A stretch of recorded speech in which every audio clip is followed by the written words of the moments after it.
Alrighty, everybody, welcome. Good to see you guys tonight. I hope you guys are doing well. Joe and I, this is a night that's kind of been a dream for us for about how long have we been talking about doing this, Joe? Almost a year. Yeah, probably almost a year. So we're really excited tonight to be able to equip you guys with some resources, with a lot of different knowledge and information about what's out there online, how to talk to your kids about things that are going on the internet, how to relate to tech in a good way. Um, and really, this meeting came out of my parents' meetings that we do once a year, where we connect with parents and say, "Hey guys, what's on your hearts? What's on your mind as parents? What do you want us to be addressing, talking about to your kids? What do they need to hear?"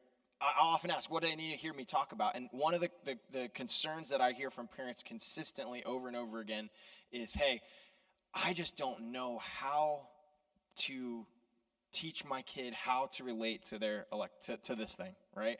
To what's on here, to the social media world, to Snapchat, to Instagram, to TikTok, to all these different things that are coming out constantly, coming our way." And I think as parents, sometimes it can feel a little bit overwhelming. It can make us feel a little bit lost, right? Because there's always something new coming up. There's always, it seems like sometimes there's these secret dangers lurking around the corner. And so tonight, one of our goals is we want to help you guys to demystify how do we get control over our devices. How do we get control over how our kids relate to their devices and to things online?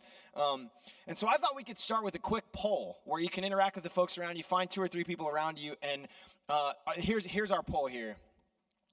What is the biggest challenge for you as a parent when it comes to helping your kids relate to technology? So you can share that with them. So here are the options. Number 1, managing screen time. Number 2, social media and messaging. Number 3, access to inappropriate content. Or number 4, ignorance about, I feel totally ignorant about technology. Which one would you pick if out of those 4? Go ahead, talk amongst yourselves for a minute. We could probably add option 5, all of the above. Yeah. Yeah.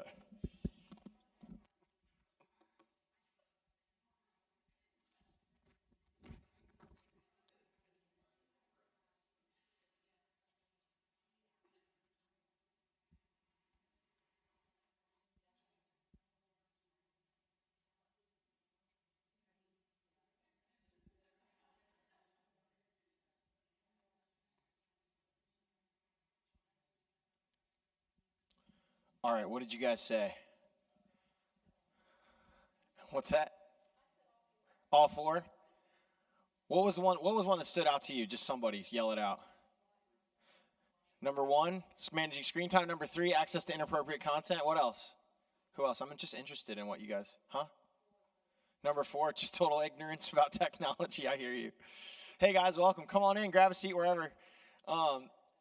Okay, awesome. Well, yeah, I think all of these 4 issues are things that kind of plague us, and it would be nice if we could just take our kids all their data, all their online life away, and just take devices out of their life and say, you're just gonna play with a block of wood, and that's just how it's gonna be. It would be nice if we could do that, but the reality is that the dangers of the online world aren't going anywhere, and our kids, technology's increasingly becoming woven into the fabric of our everyday lives, right?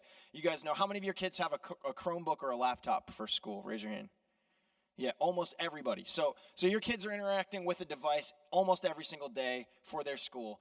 And then when they go to college, right, they're going to be interacting now, not under your roof, not under your supervision, with a device, with a laptop, and with their phones. They're going to be immersed in a culture of people who are communicating and socializing through their phones. And then, God forbid, one day they're going to become adults, and they're going to be out on their own, swimming in the online world without your supervision. And so our goal as parents, when we're talking about how to help our kids relate to the online world, is not just to protect them and guard them and build walls around them from every possible danger and every possible issue, but our goal is to teach them how to interact with technology and the online world in a healthy way, right? There's a great book that we're going to recommend. It's in your resources here. It's called Tech-Wise Family by Andy Crouch, and he talks about technology isn't necessarily a bad thing. It's at best a neutral thing. But what's important about technology is that we find out how do we help technology find its proper place in our lives? Where does it fit right, like a puzzle piece that makes our lives better? And I know for a lot of the teens that I know, I hang out with teens a lot, more than any normal adult should. And what I find for them is that their lives, there's a huge amount of pressure already on them to be living in the online world, because for Gen Z, socializing, like this, their social world happens almost more online than it happens in person. It's like an iceberg. Like you see them hang out with their friends, that's like the tip of the iceberg. For a normal Gen Z going to maybe a public school or even a private school, the tip of the iceberg is what you see when their friends are talking face to face, like we're used to doing, right? But the deeper part is what's going on online for them. And so it's so important for us to be aware of that as parents and to have access to that part of their lives, because if we don't have access, then we can't give guidance, right?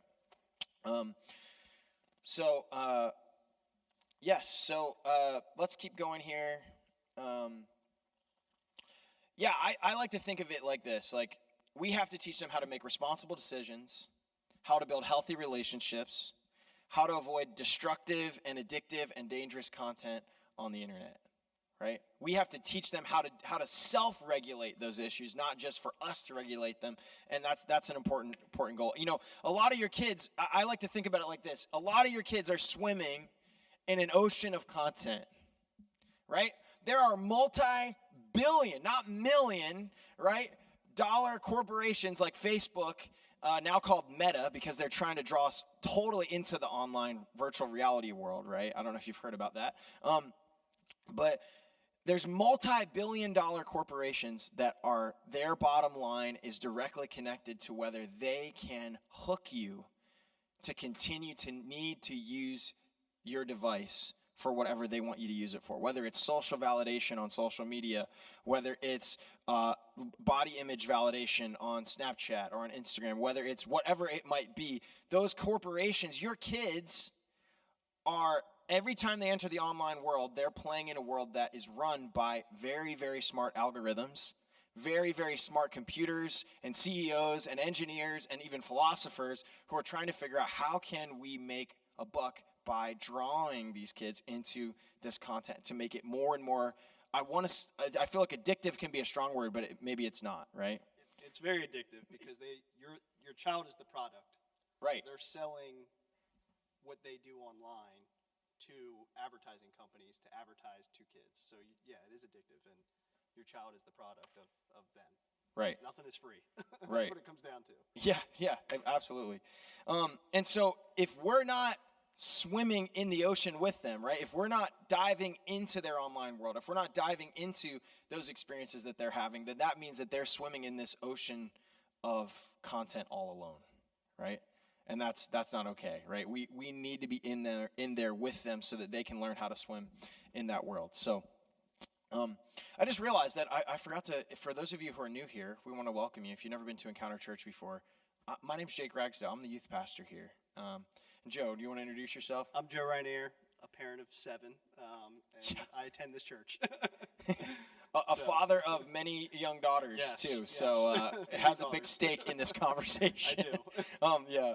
Yeah, cool. So, all right, another point that we wanted to mention, too, before we dive into resources and things like that is just that Jesus cares about kids, right?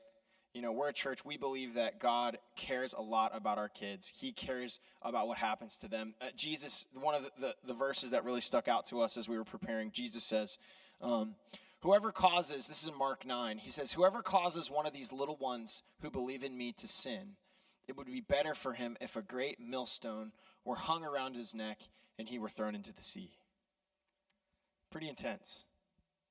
Right? God is passionate about protecting kids. And I know you guys are parents, so you feel that zeal, right? When you hear that, right? You feel that and whoever is messing with my kid, we have an issue, right? And we don't usually use millstones anymore. But anyway, no, I'm just kidding. I'm just joking. I'm just kidding.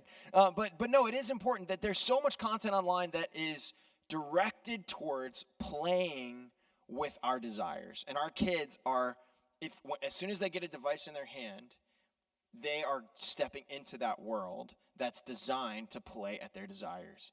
And so it's very, very important that we teach them how to manage those desires, manage those relationships in a way that's healthy. So, tonight you're probably going to feel like you're drinking from a fire hose a little bit with all the information we're going to throw at you. We're going to give you guys tons of very practical, working, powerful tools that are going to be helpful for you and your family.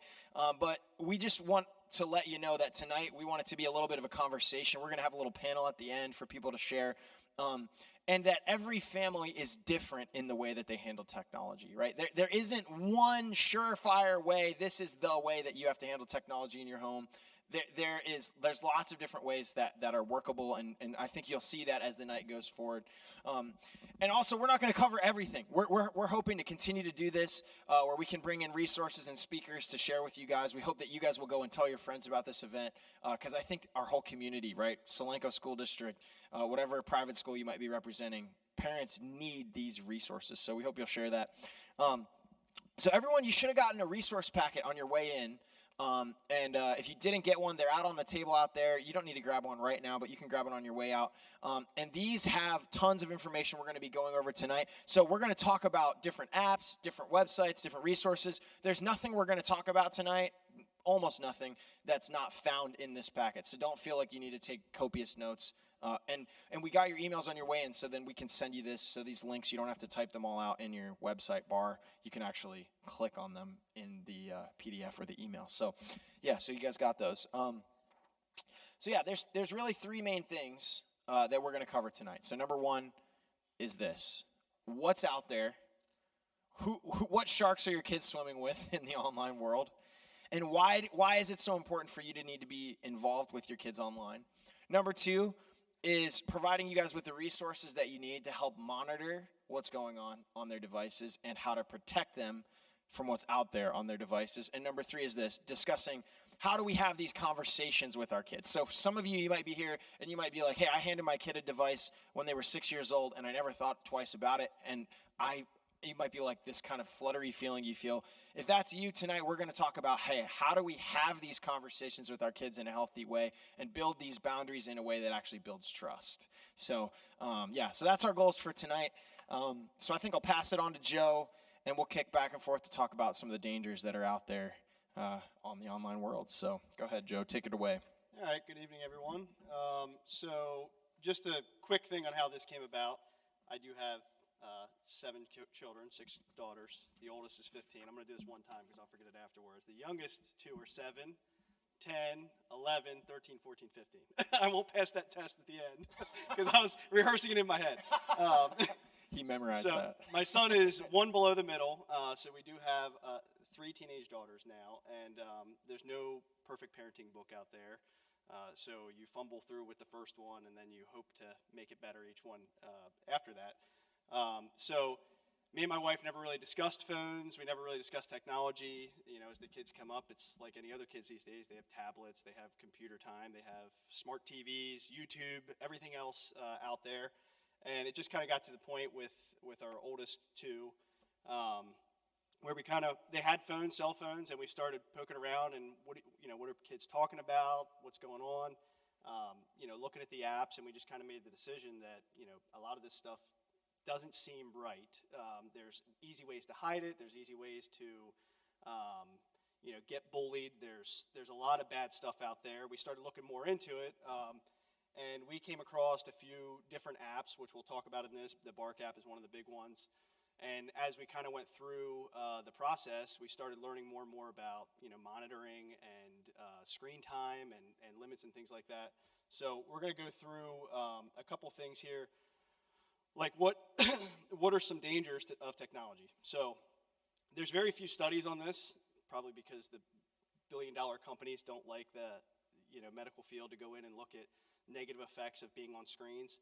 But you can see here, nearly half of all children 8 and under have their own tablet or device and spend on average about 2.25 hours a day on digital screens.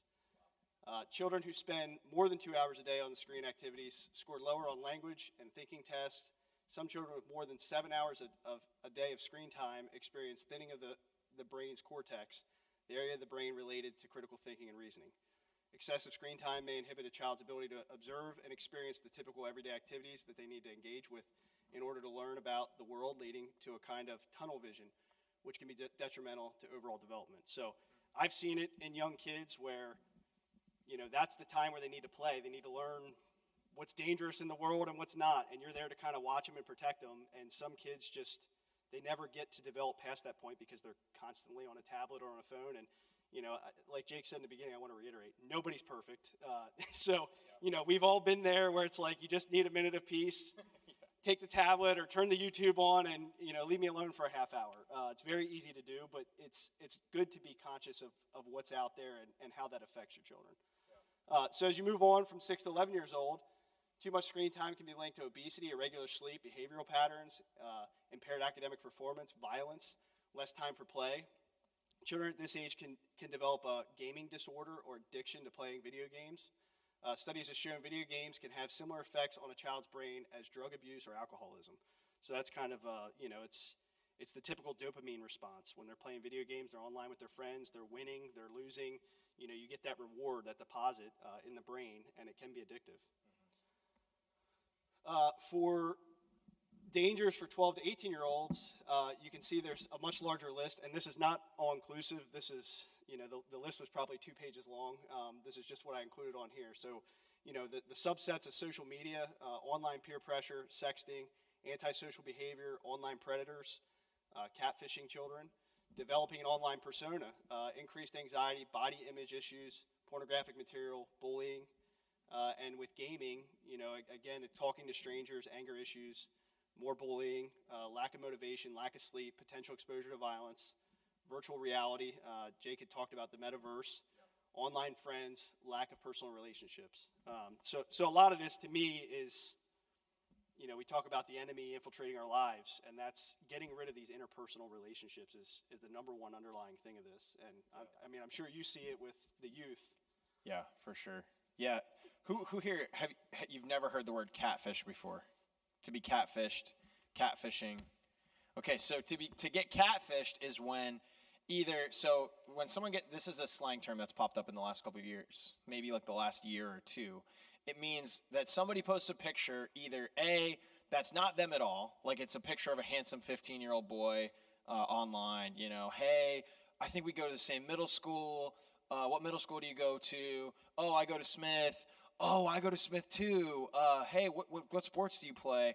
And they can, using that fake photo, they can create a social media profile that looks just like a social media profile of a kid who would go to Smith Middle School, and then start talking to one of your kids because there's a direct messaging option on one of the apps that they're using. One of the things that's going to be talked about in this video in just a second is any app that has a direct messaging feature in it can become a space for people to do predatory behavior, if that makes sense. So even an app like again, we're not here to make you guys afraid of every app, but it's something to be aware of, that any app that has a direct message. Who knows the word DM? Come on, who DMs? Who doesn't know the word DM? Let's just be honest. Let's be real. Yeah. It's okay, Michelle. It's okay, Michelle. We got you, girl. That's why we're here. It's support. It's like, hi, I'm Michelle, and I'm a recovering technology. I don't know. Anyway, so we, DM. So DM stands for direct message. So any app, so Snapchat, you can send a DM. Instagram, you can send a DM. Facebook, you can send a DM. Roblox, you can send a DM. Minecraft, sometimes you can send a DM. Discord is all DMs. Whose kids have Discord in the room? Discord is a gaming app. So how kids connect over over gaming, but they can just talk. Basically, they create a Discord so that if you're on Xbox and you're talking to your friends and you're playing, let's say, Call of Duty, and then you don't want to just sit in the Call of Duty Xbox screen to text each other forever, you can switch to Discord so that you can talk offline and use your keyboard and stuff like that. So that's where Discord popped up. But again, Discord, any of those apps can be a space where a predator can reach your kid and start to groom. So and it's not just predators. The catfishing also plays into the bullying side.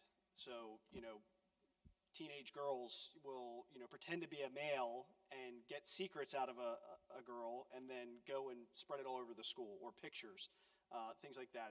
The catfishing is a way to gain someone's trust falsely through lies and then expose someone, and that's plays into the predator side of things, also the bullying side of things. So it's pretty dangerous, and it gets to a point where these things can be drawn out for years at times until someone finally figures out that they're not the person they were actually talking to. Right. So it can sow a lot of distrust in individuals as well.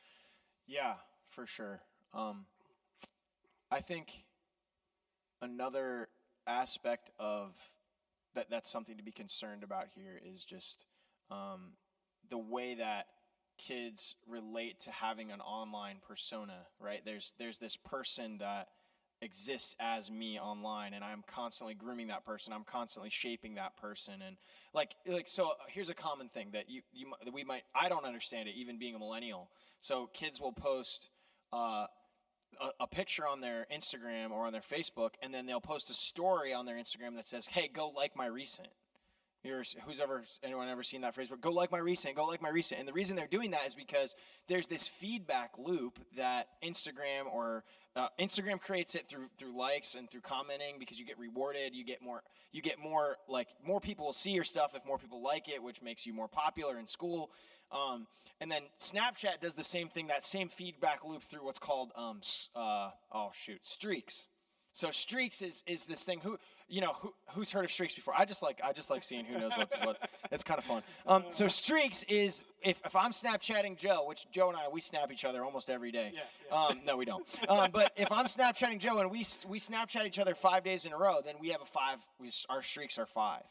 And so in school, right, it can be challenging because your kid, the way that I know that Joe and I are best friends is because we have streaks for 667 days.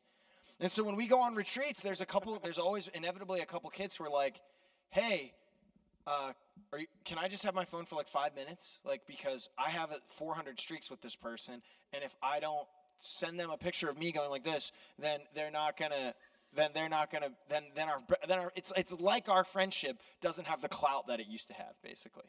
And so there's these feedback loops that become addictive for kids, and it's harder and harder with kids who are younger because they're getting sucked into that because their friends are getting these devices, and then that social clout is all related to that online stuff. So so stuff to be aware of, stuff to be thinking about. What else do we want to add to that section, Joe? Is there anything else we didn't cover that we want to mention? Do we want to talk about sexting a little bit more? Yeah, I mean, we can. I think we can cover that a little bit later. Okay. Okay. Because one of those videos will. Okay. Do you want to hit the video? So we'll have a short video here. This is from the Barks YouTube channel. So it's great. That's a great resource, the YouTube channel. I selected this one specifically because you'll see in here vaulting apps that explains what that is. And although I'm young, I may be like Michelle in this, that I didn't know what a vaulting app was. I had no idea. And I was like, wow, I didn't know that existed. So that was an eye-opener for me, and I thought it would be good to share some of these internet safety tips. Hi, I'm Brandon White, Customer Success Specialist here at BARK, a parental controls company. Today we've got the top 5 internet safety tips parents need to know about. Some of them may surprise you. Let's dive in. Tip number 1, where there's chat, there's danger. Protecting your child from strangers on the internet is one of the most important things a parent can do. If an app has a chat or messaging feature, there's always a chance that predators could use it to target your children. No app is safe either, including fitness tracker apps, religious app chat rooms, or games for kids of all ages. That's why it's important to know which apps and games your kid loves. Watch them play, or better yet, join in so you can see exactly how it works.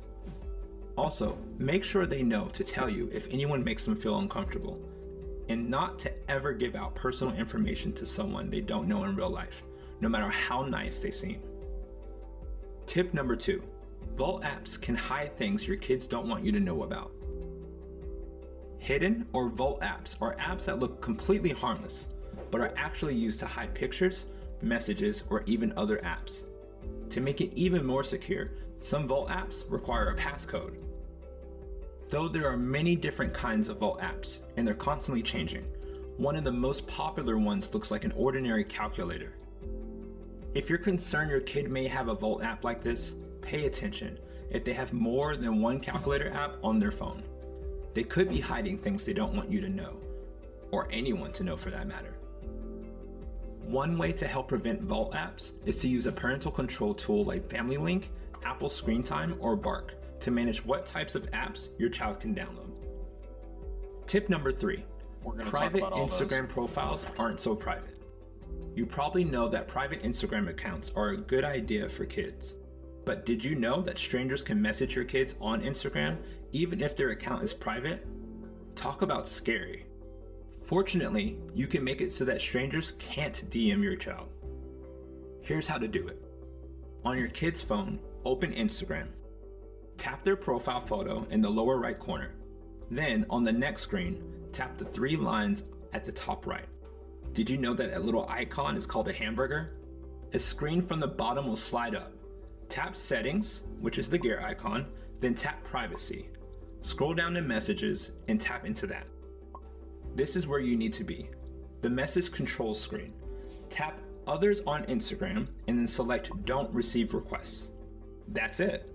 Now, if a stranger sends a message request to your child, they'll never even see it, which is definitely a good thing. Keep in mind though that kids can always turn this setting off. Tip number 4, Twitter isn't just for news. It's actually full of porn. This one may surprise you. Twitter probably isn't the first platform that comes to your mind when you think of porn. It's more known for breaking news and celebrity gossip. But Twitter's search function is basically a Google search bar, and typing in porn can lead to a dizzying array of profiles, tweets, and links with pornographic content. I was shocked too. Kids have figured this out and turned it into a go-to spot for porn for 3 main reasons. First, Twitter doesn't look suspicious if a parent does a quick browser history check. Second, because Twitter isn't exactly all the rage with Gen Z, it's not something parents tend to worry about too much when setting screen time rules or creating web filters. Finally, kids don't even have to sign up for a Twitter account or use the app to access its content. They can browse anonymously through a web browser.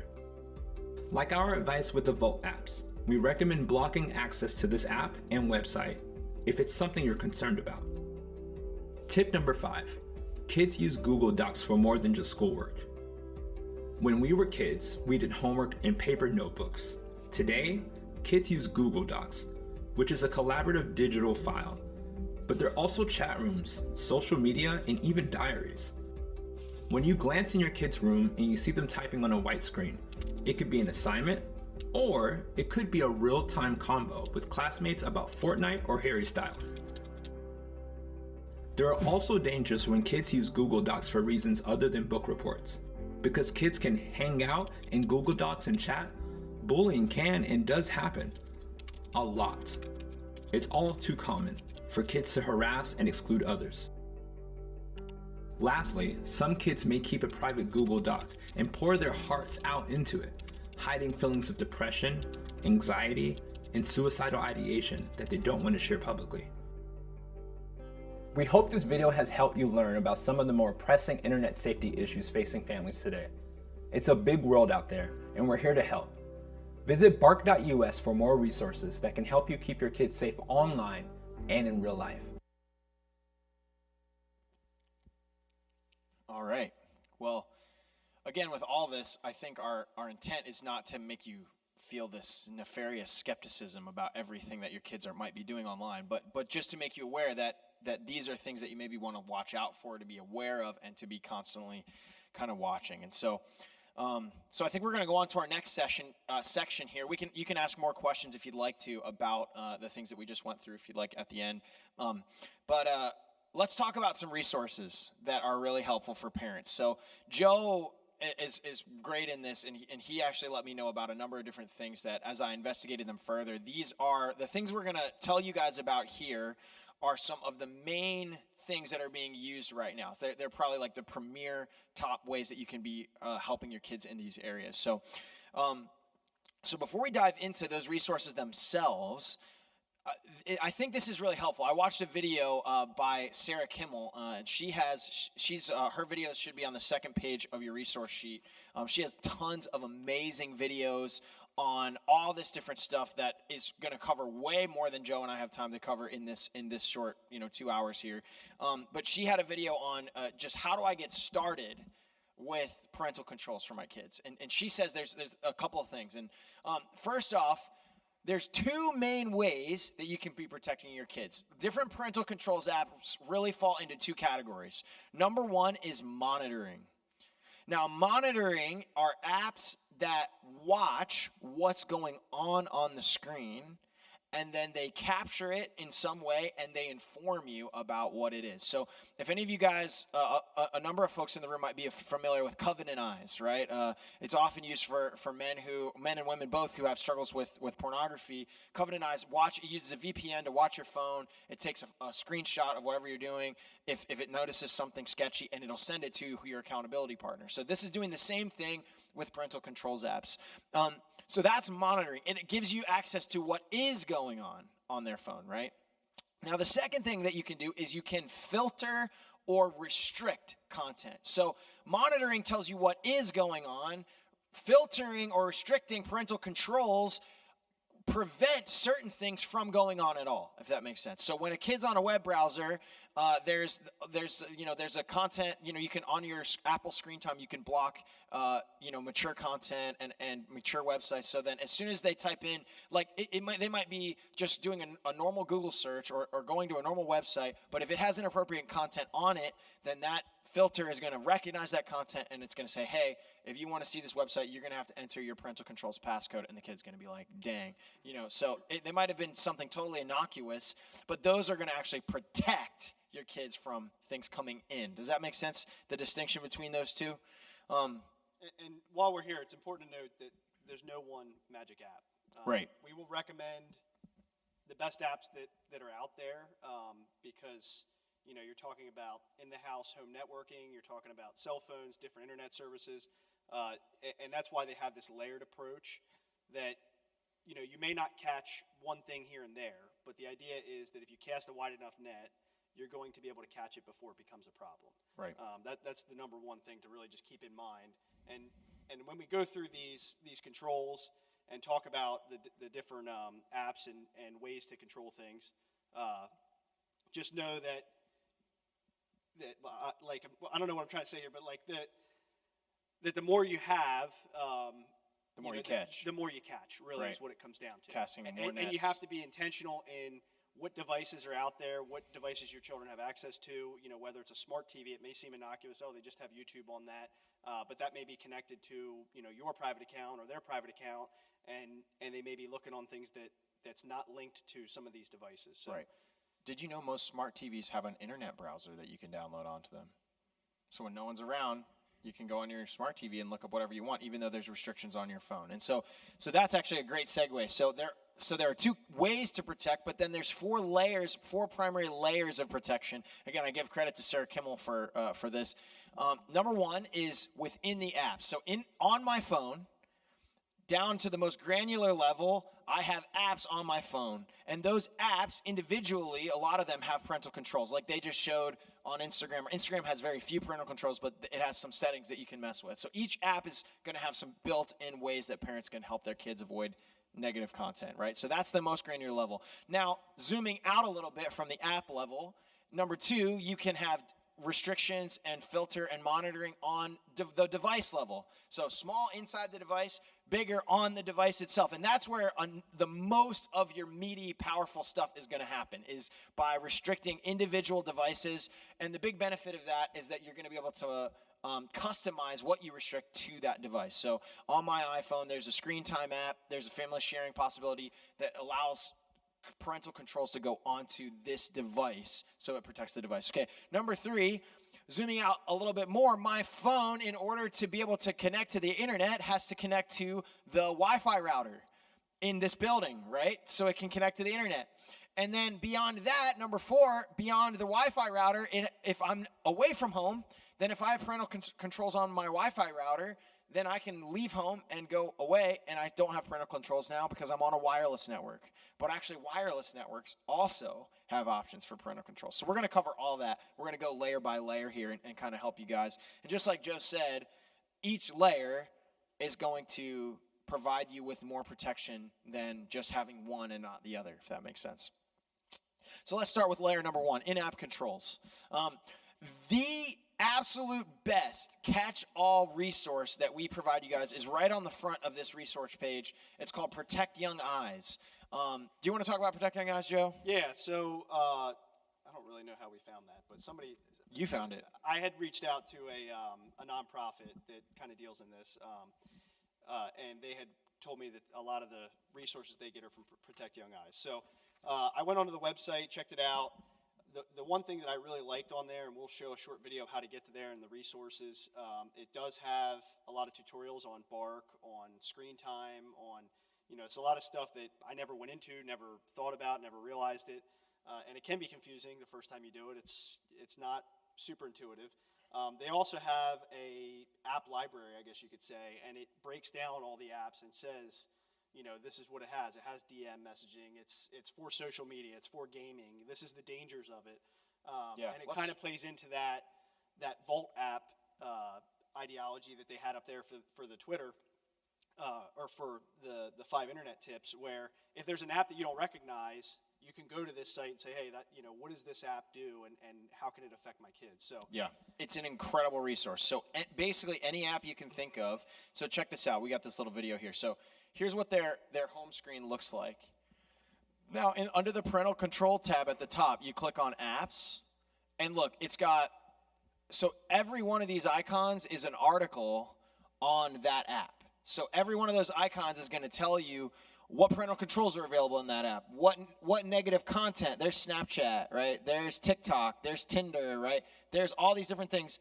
Then they also have a tab for devices. So what parental controls are available on each of these devices, and how do you use them? So there you go. For those of you who are like, I don't know, like I can't remember any of this, I'm freaked out, go to Protect Young Eyes. They're going to provide you with way. I mean, we could spend 30 minutes talking about Snapchat. We could spend 30 minutes talking about Instagram, but we're just going to direct you to Protect Young Eyes because they have so much there. Yes, they also have a resources page that's right next to that parental controls tab. That's going to, like Joe said, have all the resources on a lot of different awesome stuff. A lot of the stuff we found today. Protect Young Eyes, I believe, actually started as a faith-based organization. They kind of mask that a little bit so they can be, consumed by the broader public. But the number of the folks who I think lead that organization are Christians. So it's very, very cool, very great resource.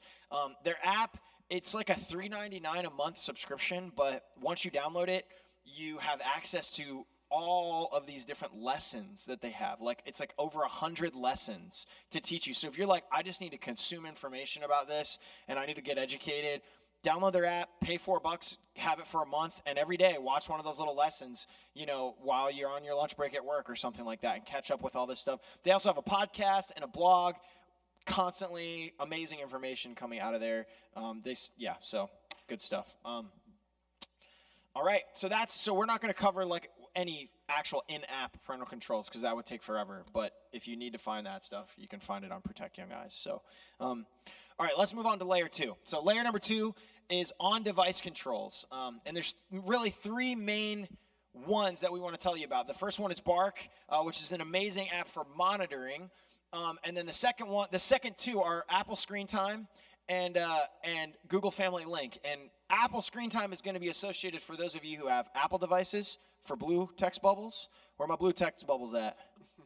Did you know that for American teenagers, it's like there's a lot of pressure right now because such a high, like I think 70% of the market of young Americans is Apple right now. So like if you have an Android device, then you have a green text bubble and like you get weird messages and you get kicked out of group chats and it's like really annoying. Anyway. I'm a holdout. Yeah. But yeah, that's I'm not going Apple. So a lot of you guys are going to have pressure from your kids to get an iPhone for that reason. But we're going to talk about why it might be a smart idea to get your kids an Android first. That does bring up a good point.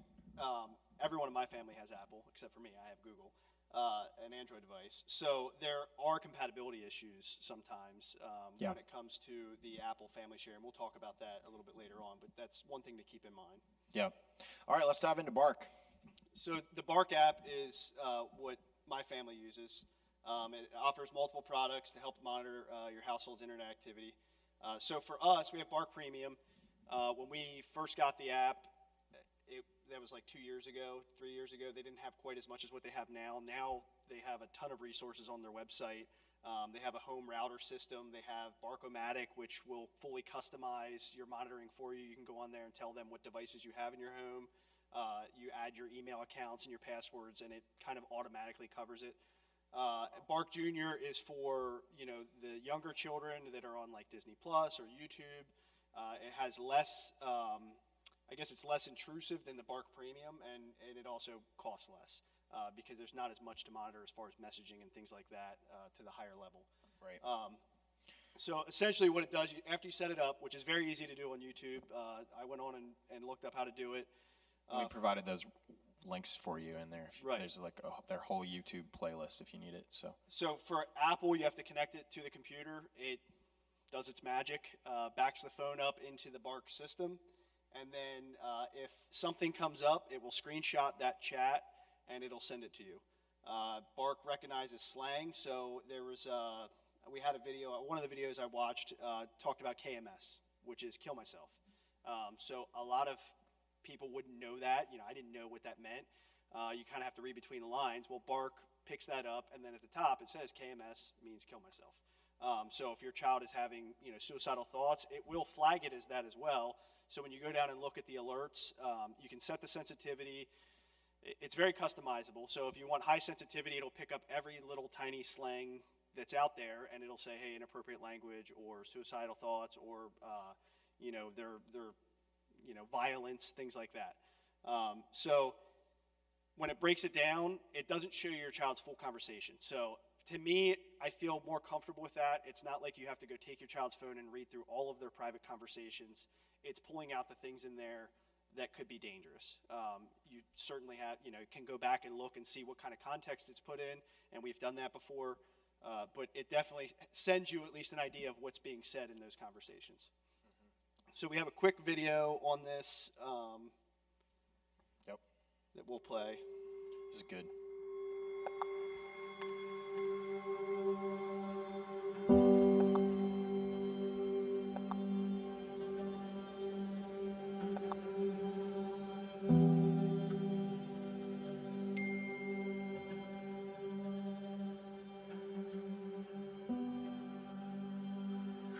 As a parent, you never want to see your child struggling with suicidal thoughts. But today, the threat is hidden deep within their phones. Suicide is the second leading cause of death for kids, and cyberbullying makes this threat a much more present reality. That's why I rely on Bark.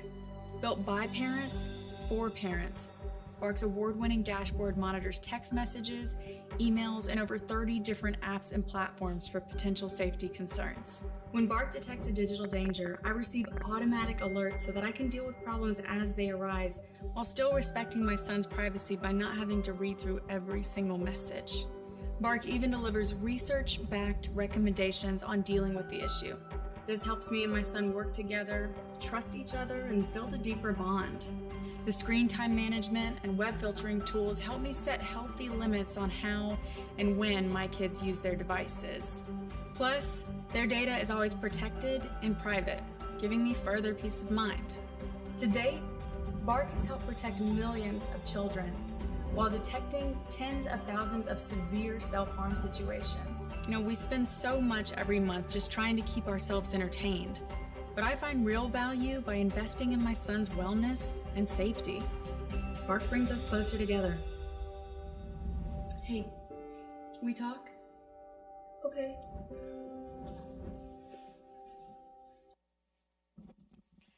Yeah, it's a great video because it gives you a picture of what can be going on, on your kid's phone that you don't really see. A leading cause of suicide, and I hear this. I lead a middle school small group with young guys in middle school. Probably the most ruthless people on the planet are 7th grade girls. The middle schoolers can be incredibly mean, incredibly intense, and I think what an app like Bark does, it has the screen time piece, it has the filtering piece built in as well. That's why we're recommending it, because it's so fantastic. But what it does so well is it recognizes that content, sends it to you, so you don't have to be constantly stealing their phone and going, hey, let me see what's in here. And like, it would be a full-time job to read all of a kid's text messages with their friends, right? I mean, it would be, especially if you have 7. Yeah, right, yeah. Do you want to talk about that at all, Joe? Kind of how Bark came into your lives, like, it helped you guys recognize content at different times that you weren't expecting. Yeah, so I mean, it was recommended to me from a friend from work, and we tried, like, for one, we tried the Bark 10-day trial, and it was too complicated at first, so I kind of like first failed. Went quite a few months. I signed up for it, didn't pay for the premium. We kind of went a while, and I thought, well, we'll just check the phones every couple weeks. And then, again, no one's perfect. You go a few weeks, and you forget to do it, and then it's a month or two, and then it's like, well, maybe we should go ahead and check. And, lo and behold, you go on there, and kids will stray a little bit. And we had a situation like that where, there was content on there that we didn't think was appropriate, that when, we sat down with one of the kids, they realized it wasn't appropriate. And it was kind of an eye-opener to sit through that and realize that, one of the kids that we think is very mature and they do the right thing a lot of the times, that it's easy to slide down that slope very quickly. And that was a big reason why we went with the Bark app. And I thought, well, I'm going to sit down, I'm going to figure this out, I'm going to download the app, I'm going to put it on the phone and go through the entire system. And there was a lot of content on there that we probably never would have seen had we not had the Bark app, because you got to scroll through pages and pages and pages to go back up to the top to get to where you can say, hey, look, this isn't appropriate. So it was a game changer for us. And with this Bark Premium, it covers I don't even know how many devices. I think it's 7 kids or 8 kids that it can cover, and each kid can have multiple apps and multiple devices linked to it to cover them all. So it was a big game changer in our household. But it's very important to realize that people do fail at times. As a parent, you can go on there and say, yeah, I'm going to do this, and they wanted all the username and passwords, and you just don't have time at times. But at the end of the day, looking back, I wish I would have took the time to go in there and make sure it was installed correctly the first time. So right. Yeah, I think especially when it comes to things like sexting,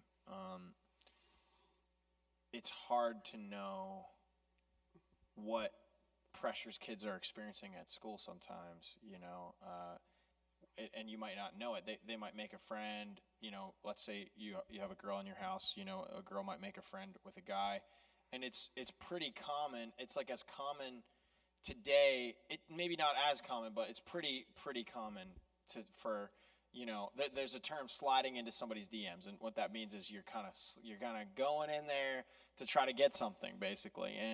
And for guys today, a lot of us were high school guys at a certain point. High school guys they haven't learned how to regulate their desires the way that they should a lot of times, and there's this easy tool they can use to manipulate, to compliment, to flatter, and then to say, hey, send me a picture. And then, they're snapping every day, and the pictures get higher and higher, and the shirts get lower and lower. And it's easy for those things to hook your kids into them without them really knowing it at first. Does that make sense? And so something like this is going to help you to catch some of that content. Now, the unfortunate thing is that if you have an Apple device, Apple has much more stringent privacy rules and policies than any other company, which can be a good thing for adults. But when we're talking about parental controls and monitoring kids' devices, it can be an issue. So one of the big issues with Apple devices in general is that not only Bark, but any other parental controls app that you might want to use, like Covenant Eyes or Custodio, also great apps, by the way. If you want to use those, the main apps that you want to be monitoring, so let me see here.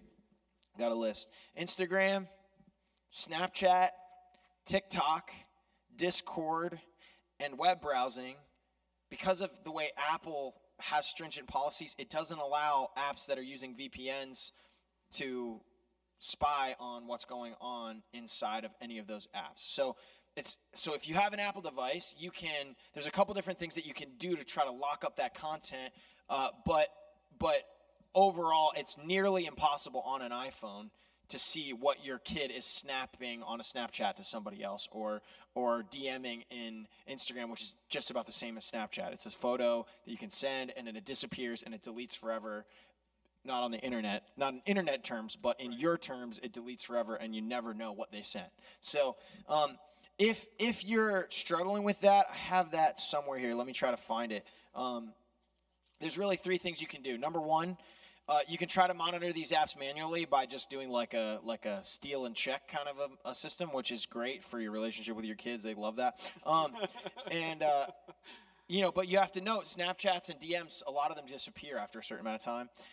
Number 2, you can restrict those apps through what we're about to talk about, through screen time and through other things, through Google Family Link, and just say, hey, sorry, you're not going to have Snapchat. Hey, you're not going to have Instagram because there's just no way for me to know what's going on there. You can send as many text messages to your friends as you want to. That's why they invented unlimited data back in the Stone Age. And you can just do that forever, and it's fine because that's what I can monitor. So, or the last thing you can do is you can get your child an Android device. And then any of those parental monitoring apps are going to be able to see what's going on in any of those different apps. So just some pro tips there.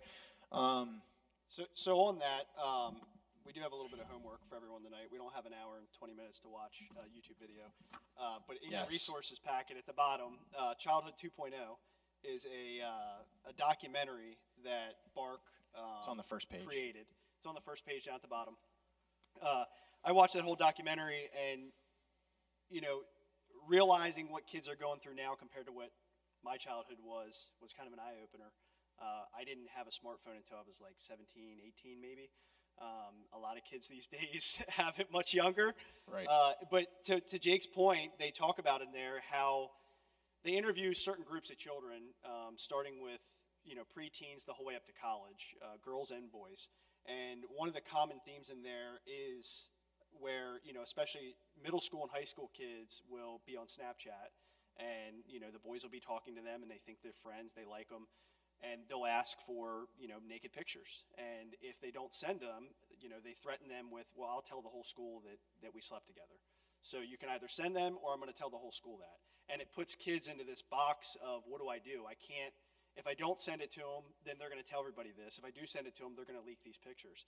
And the number of girls that were in these groups that said, it was commonplace to have pictures passed around of different girls in the school was kind of crazy, and it's not something that's uncommon to hear either.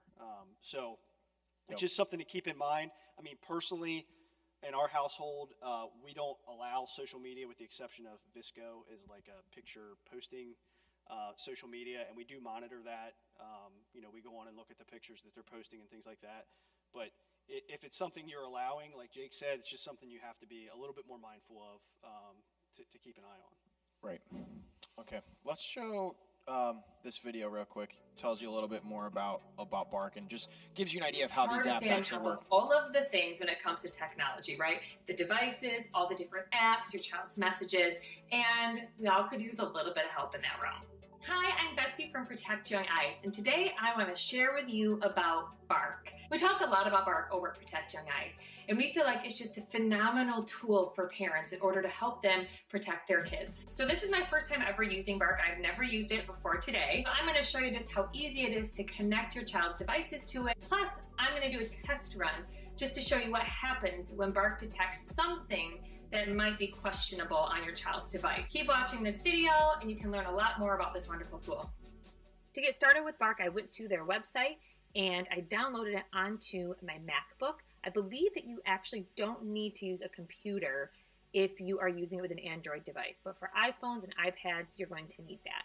So I download it onto my computer. It asks me which kids are going to be using devices and then which programs they're using, whether it's iMessage, Facebook, or Instagram.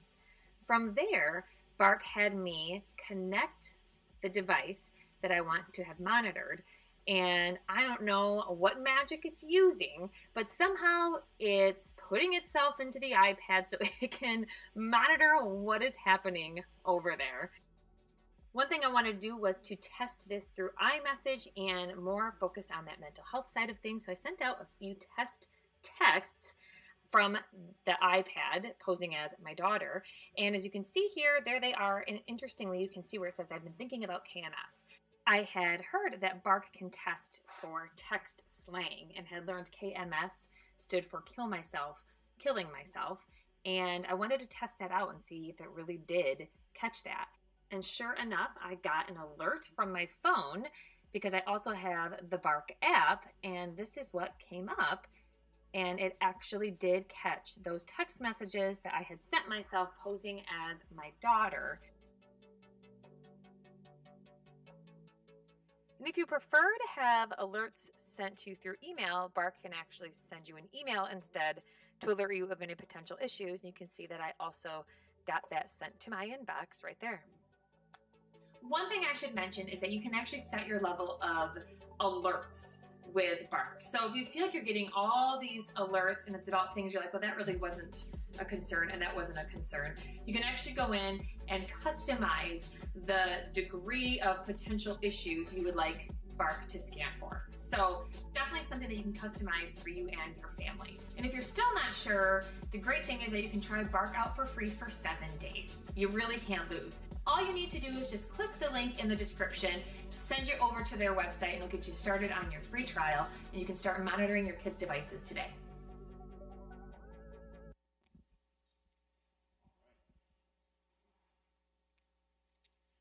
All right. Yeah, so that's Bark. We hope that's useful to you guys. A lot of those different monitoring apps are going to have a lot of those same features if you're looking for that. We just feel that Bark is probably the best one so it's a really good one. So, all right, let's move on to Apple Screen Time. So you're going to want to use, so like I was saying before, there's two different things you want to do to be to be more aware and more engaged with what's going on your kid's device. You need to monitor. So that's what Bark or Covenant Eyes is going to do. And you need to also filter and protect, right? And that's where you're going to go with one of these two apps, either Apple Screen Time, which is going to be built into the settings of your Apple device, or into Google Family Link, which is an app you can download on any Android device, and then you link it to your child's phone, and then you're going to have parental controls right from your device. So just to go through what Apple offers, so Apple has something called family sharing that it just recently added. So actually, let's just show this. As you go into your settings on your Apple device, this is my phone. You go in there, and you see that if I go into my Apple ID, it says family sharing right there. And it's going to have, this is my family that I set up, and then I can add members. See, I'm going to press the add member button. So once I go into my settings, I go into my Apple ID, go into my family, because it links our Apple IDs, and then I can invite my kids' phones to my family, which gives, once they accept it, it gives me screen time permissions over their phone. So then if I go back, so where is screen time? It's right down there, that little purple app. You click that, and then that's going to give you all this access to all these different ways that you can put restrictions on your kid's phone, and we're going to talk through a number of what those different restrictions are. So here's a screenshot of what screen time is going to look like. So we can talk through each of these here. Do you want to cover a couple of those, Joe? So the screen time, obviously you have the downtime, app limits, always allowed, content and privacy restrictions. So the big thing that we use this for in our house is the downtime. So we control that through the phone as well as the router, and we'll talk about it a little bit later. So we'll go through that right now with the screen time. So you can set, in the screen time, you go into the screen time menu, it brings you into this, you go into the downtime, and you can set a bedtime and a wake-up time. Pretty cool. Down there it says time amount. You can also limit the amount of time that they're on the device. So if you don't want them to be on the device for more than 3 hours during the weekday and 5 hours on the weekend, or however you want to do it, you can alter that. Once their time limit is reached or the bedtime is reached, it essentially shuts down all apps unless you want to allow apps. So we allow phone calls, in the event that they're out and they still need to call somebody. I believe 911 would still work. I don't think they would block that. But if they had to get a hold of us, they can still go into the phone calls. Whenever their time limit is reached, they can request through the family sharing for more time, or they have a PIN on there. It's a 4-digit PIN. They can come to you and ask for more time. So there are times where, the kids are working on a school project or they're listening to music and they want a few more minutes. It allows you to do like 15-minute, 1-hour blocks, or you can temporarily disable it. Yeah. So it's a great tool, in this layered approach to be able to monitor and, block access to the screen time, the amount of time that they're on the actual device. Right. Yeah, going back right up to these options that are on here. So screen time, a couple different things that it does. So number one, like Joe said, you can set a downtime for the device. So if your kid's struggling to sleep at night because they're always on their phone, you can say, hey, we're shutting this baby down at 9 o'clock or whatever. And then that phone goes to bed before they go to bed. One of the things Andy Crouch talks about in this book, which is great book if you want to look it up. He has like 10 principles for tech-wise families. It's a very good book. And Andy Crouch is one of my favorite authors of all time. He's a fantastic voice in our generation. And one of his principles is our phones go to bed before we do, and they wake up after us. And they practice that in their home. So that allows you to do that. It also allows you to set limits on certain apps. So like if your kid is watching YouTube for like 5 hours a day, you can just, instead of having to just be like, hey, are you still on YouTube? You can just say, hey, you're going to get an hour and a half limit or 45-minute limit on YouTube every day. And then once they hit that, they have to request more time. So that's screen time. But one of the most you can also restrict certain contacts, you can restrict calls from coming in from outside numbers on people's phones through screen time. And the last thing that you can do, actually, in fact, I even use this on my phone so that I don't ever run into any tempting issue material. Because I'm in ministry, I try to guard myself very carefully. I have screen time restrictions on my phone that only Katie has access to the passcode to, so that I don't end up accidentally finding something online that I don't want to look at. Does that make sense? So it's a helpful tool for anybody to be able to have, hey, explicit content. I think almost anybody, it's good to have a restriction on your phone that explicit content is not available on the internet on my phone. Basically, if I'm on Safari and I look up something about, whatever, and it happens to have something about any word that flags that, it's going to flag it and say, no, you can't access this website. So very, very valuable stuff. It's also a good tool. So at the top there, you see the average screen time. So there's 2 screens to that. If you click on that, it'll give you the average for the last week, and you can go back through and see how much screen time your child is having on their phone and what they're actually looking at. Because there's colored bars there. So one is apps, one's messaging. And you can dive into that deeper and see what actual apps they're spending most of their time on. And for us in particular, at times when we've had disabled this and forgotten for a few weeks, teens will spend an exorbitant amount of time on the phone if you allow them to. So we've caught that, went back and looked, and it's like, wow, 7 hours of screen time is a lot of time on a Saturday that you could be outside playing.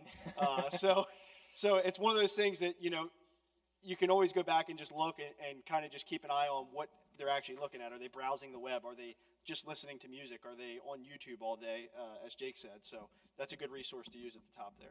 Yep. All right, so let's move on to Google Family Link. We're not going to spend a lot of time here. Google Family Link works almost exactly the same way as Apple Screen Time does. So it's just, if you have Apple, use family sharing and screen time. So if you have family sharing set up, so let's say Joe is my dad, and he has family sharing set up on my iPhone.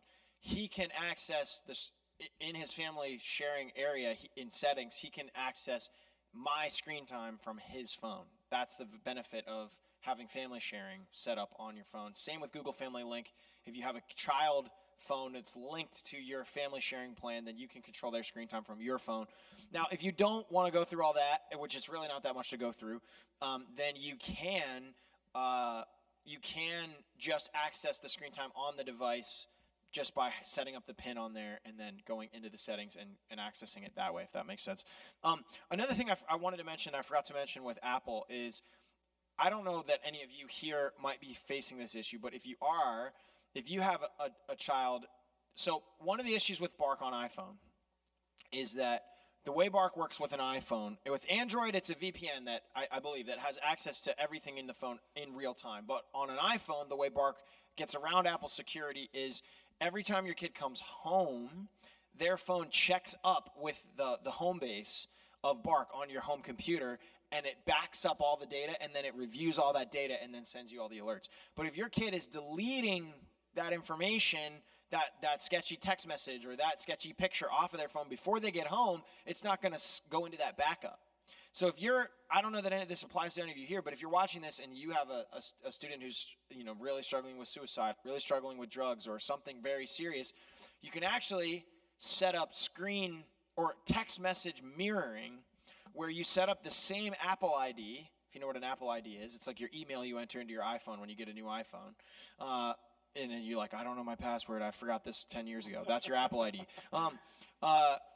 Then you can set up that same Apple ID if you buy you can buy a cheap iPhone for like $65, like a iPhone 6 or 7 or something. You can set up the same Apple ID on that device, and then any message that's going back and forth from your kid's device, it's going to mirror instantly on that other iPhone. So even if they delete it, you're going to have access to that stuff on your iPhone. So I don't think any of you are going to need that level of security where you're going to need to scroll through hundreds of messages to just like comb through what's in there. But if you do need it, that's out there. Well, you can connect Bark to that phone too. Well, if it's Apple though, that's true, right? That's the value of Bark, right? Is it's gonna catch a lot of that. If it's in the text messaging, you're gonna see it on Bark, but if it's in Snapchat or Instagram, you wouldn't. So, all right. So Google Family Link works the same way, does the same stuff. I think that's pretty clear. So, all right, let's go on. Just a couple more things here. So, layer number 3 is not on the device now, but on your whole home network. So, Joe, do you want to talk about that? Yeah. So, most router systems have internet parental controls. So, for those of you that don't know much about the internet, you have your cable coming in. It goes to a modem, and then it goes to a router system. There's a lot of different models out there. Comcast is a big one. They have an all-in-one that's a modem, a wireless modem router. For us, we have a wired modem that goes to a home Wi-Fi mesh. So a lot of these routers have great apps now that you can have on your phone. If you look into the setup guides, they have a web address you can put in, and it'll directly link to your router itself. And they have their own parental controls within the router themselves. So for mine in particular, we have the TP-Link Home Deco M4, M5. And yeah, it's not a big deal. So with that, the only way we can access it is through our app. And so on the app, you can set up groups. And with my router, we have it set up where whenever a new device comes onto the router, whether it's the guest wireless or we give out our wireless password, it'll notify me through the app that a new device has been connected. So whenever one of the kids get a new device, I get a notification this device was connected to the internet, and usually it's some crazy random series of numbers that's, iPhone X whatever. So I can go in there and I can rename that device, and then I can assign it a group. So the kids have their own group, and this is all screenshots from my phone. So they have their own group as kids on there, and this also has time controls as well as like a screen time, similar screen time control as Apple has. So what I use this for is the bedtime control. So on the iPhones, I have the bedtimes at 10 o'clock during the weekdays, 11 o'clock on the weekends, and on this I have the bedtime at 10 o'clock during the weekdays and 11 o'clock on the weekends. So their TVs are connected to this. They have a TV downstairs that's connected to this. All of their devices, whether it's their school tablets or the downstairs computer, pretty much all the technologies that the kids can get on, they have to get on through the wireless system. So on the weekdays around 10 o'clock, everything gets shut down. There's no more internet connectivity. At first, that was a little bit of a shock to them. It was like, we're 5 more minutes, for the TV show. But now they're used to it. They kind of plan their night around that 10 o'clock comes around. They know the TV is going to go off, and they're done. So it's very simple to set up. This may not be the same for every router. I would say the majority of routers today have this. I know prior to this, we had Comcast and all-in-one, and that was kind of where I discovered router controls altogether. At the time, the kids were inside. It was a nice day out, playing on their phones downstairs.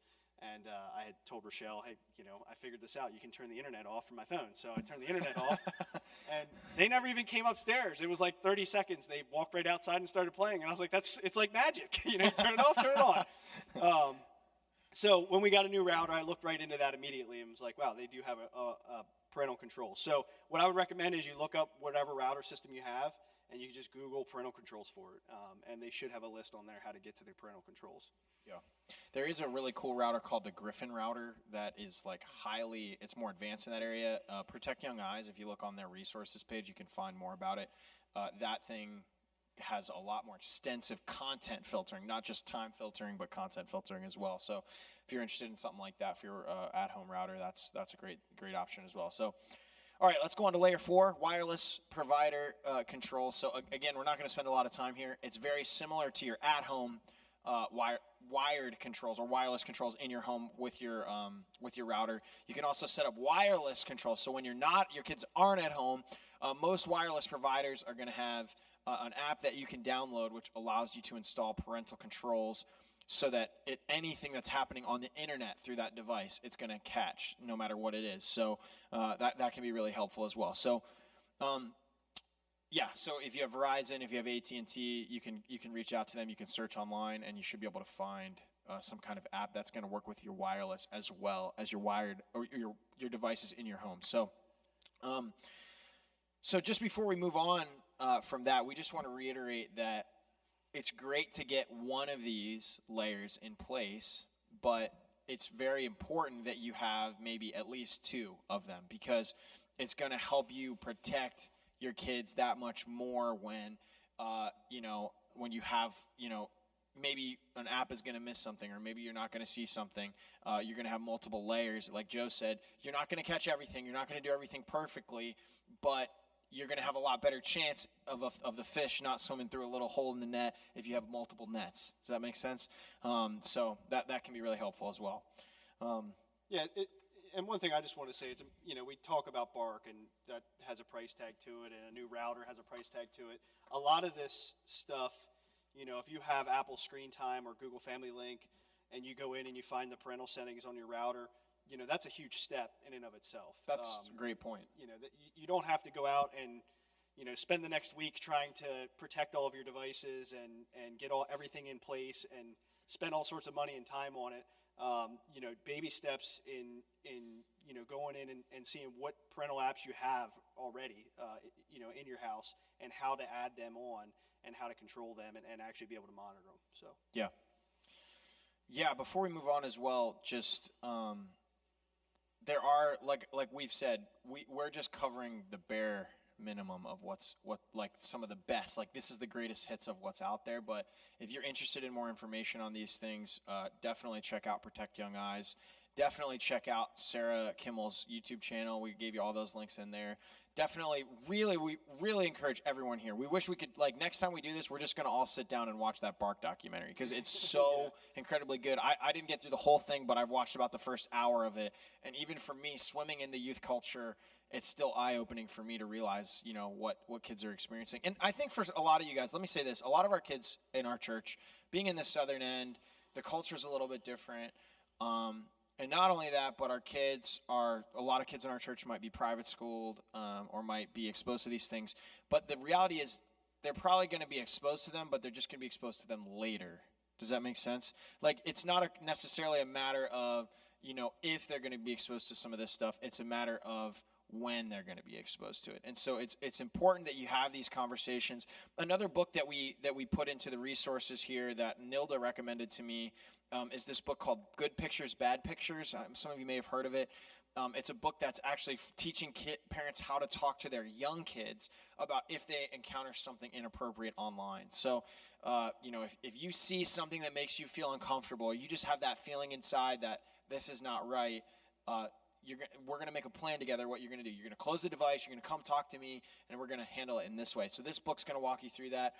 And Protect Young Eyes also has a number of videos on their app that once you pay for the premium subscription, it's like ages 5 through 10, 10 through 15, 50, it's something like that, where they have a video series that you can actually show to your family about, hey, here's some things you need to know at this age about what to see, what might be out there online, and they're very, very well done. So definitely check those out as well.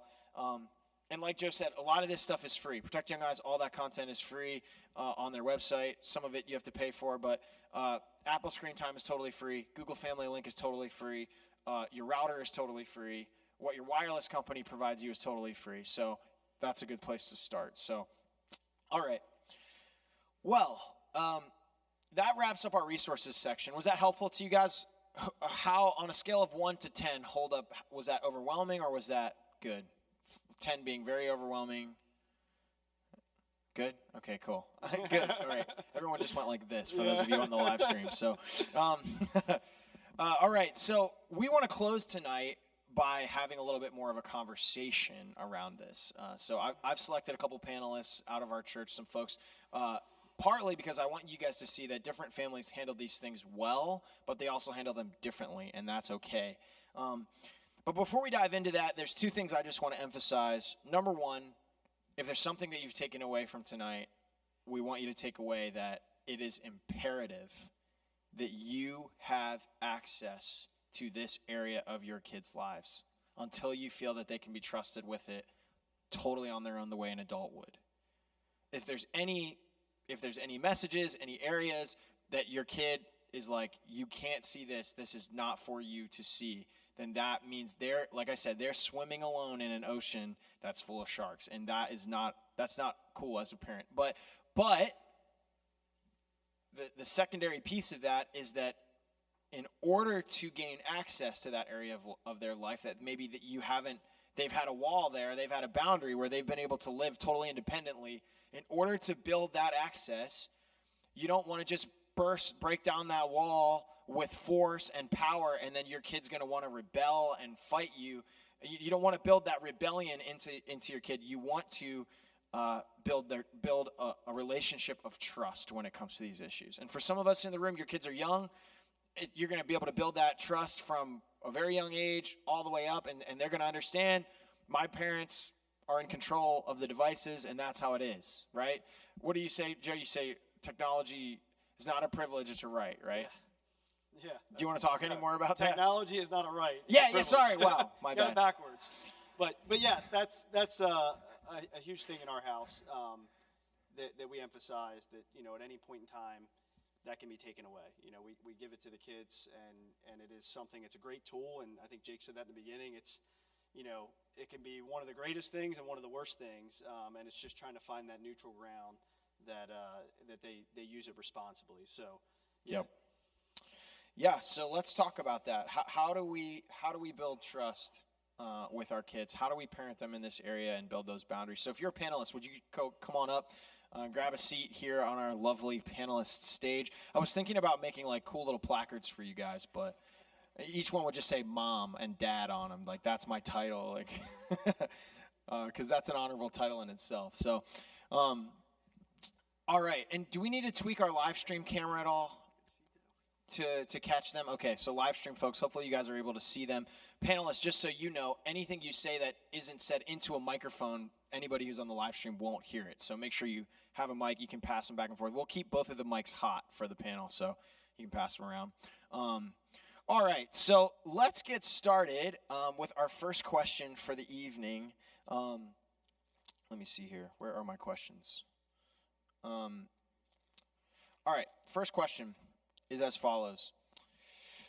For each of you guys, how does your family handle technology in your home?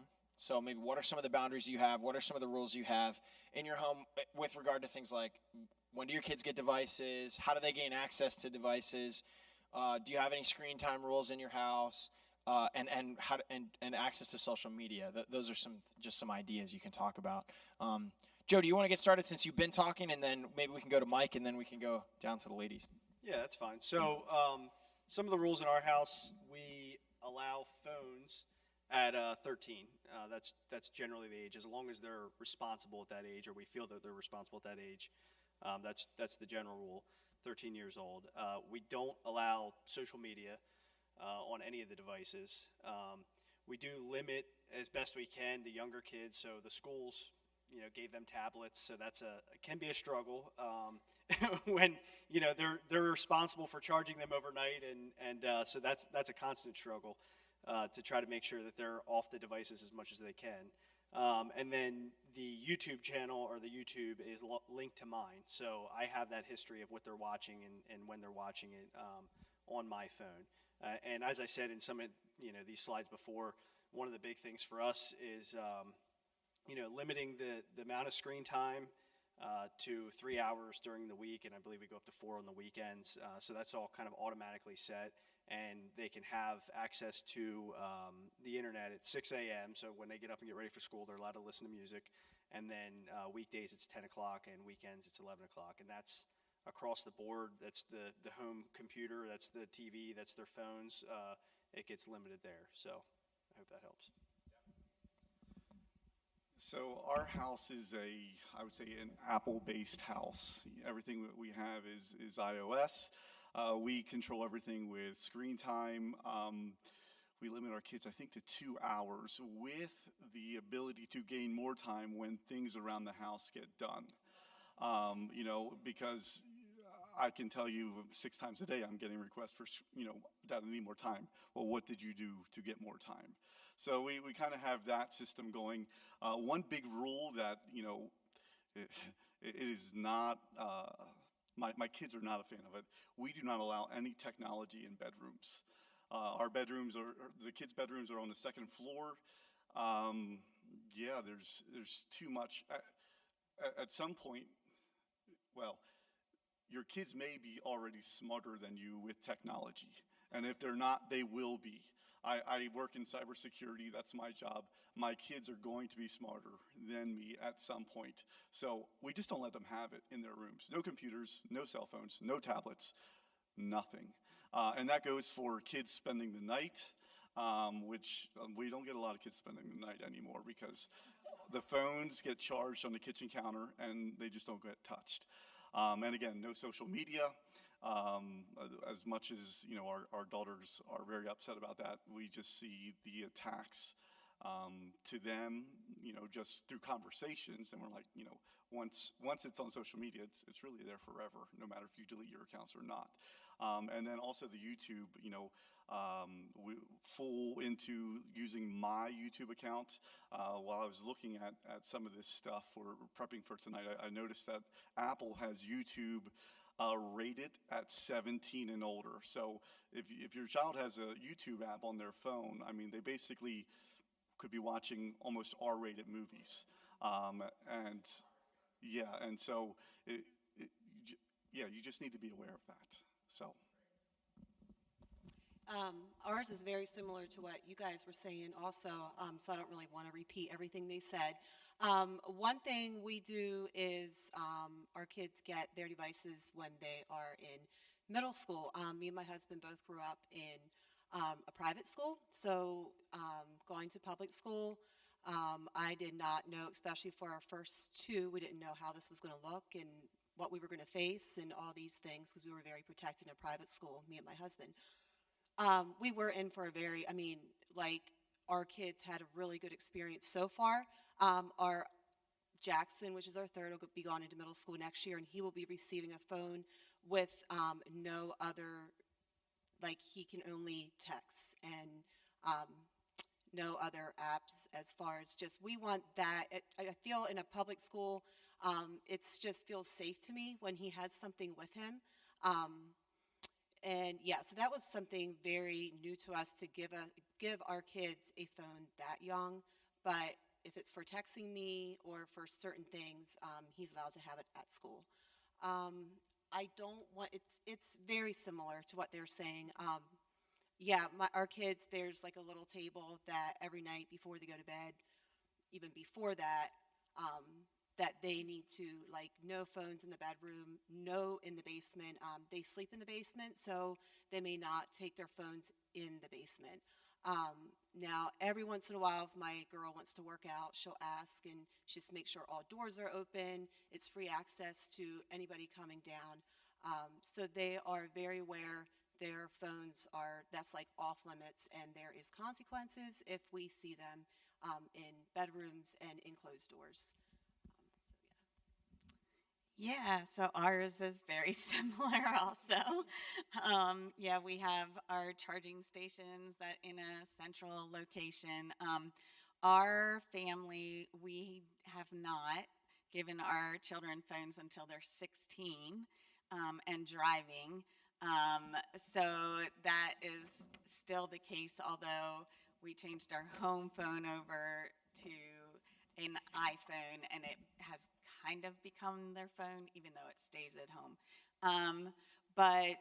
Yeah, so they don't have a phone, and typically for the boys, they were older, but they didn't have internet access even when they got their phone until they were 18. But yeah, times have changed, so that will be different. But yeah, a lot of the things are very similar. We don't allow them in the bedroom, and if they want it upstairs at all, they have to ask, and it's usually for music when they're cleaning or something upstairs. Wendell is a lot more up to date on how to see what they're seeing and stuff like that. So I usually have him like, hey, we haven't looked at stuff in a while, but this was super helpful because he was taking notes like crazy. So I'm sure we told the girls before we left, when we get home, it's going to be worse, just saying. It's gonna be worse. So they're already anticipating all of that. But yeah, just keeping open communication with them in the midst of all of it, with their communication with their friends, always having their passwords to everything. We say if we ever would want to get into any of your accounts and we can't, immediately the device will get taken. So yeah, just doing what we can to protect them as well. But it's very similar to what everyone else was saying. Yeah. Do any of you guys do any other so Joe mentioned that he does bedtimes for his devices. Do you guys, just by nodding, do you guys do bedtimes for your devices, or how do you handle that?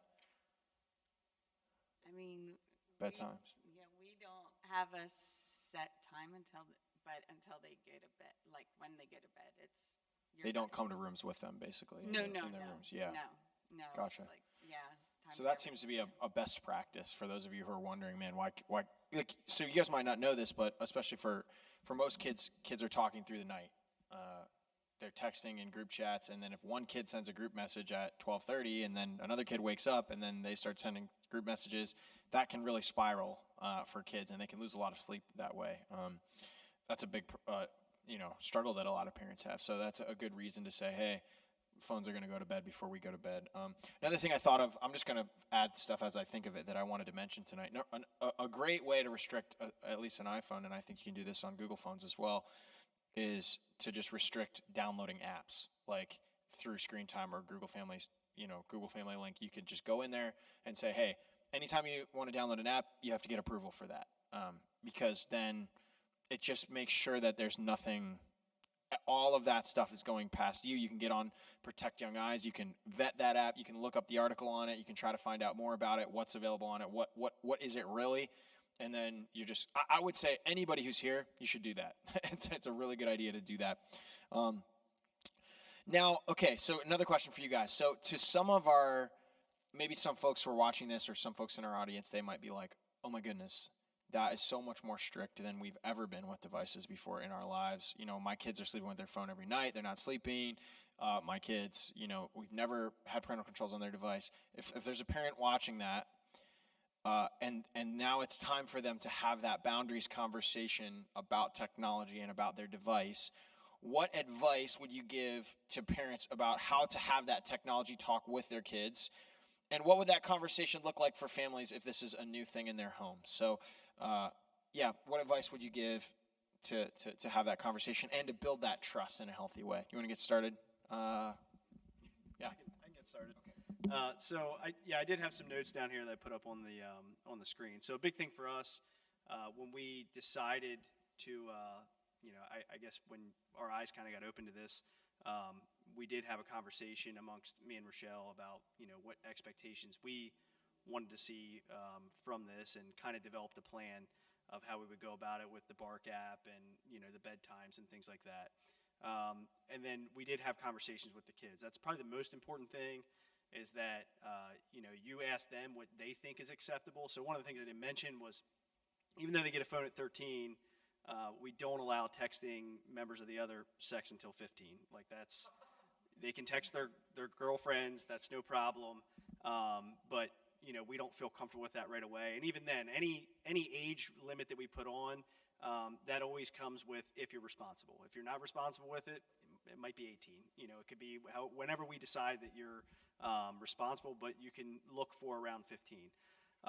So yeah, I think you'd be surprised at what type of things the kids, what type of restrictions they would put on themselves, or what kind of expectations they would put on themselves. And then, yeah, the biggest thing is develop the plan and then stick with the plan.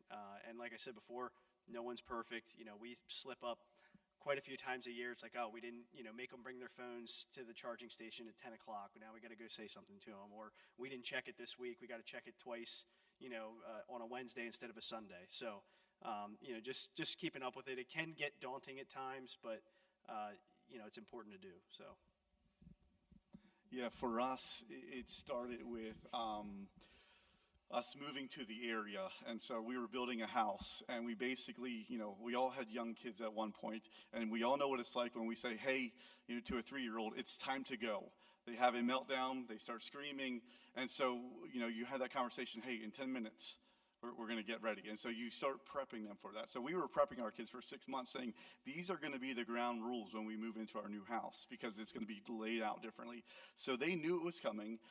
We had lots of long, discussions about it, and they told us how they felt, and we understood that. And they said, hey, our job is to protect you as parents.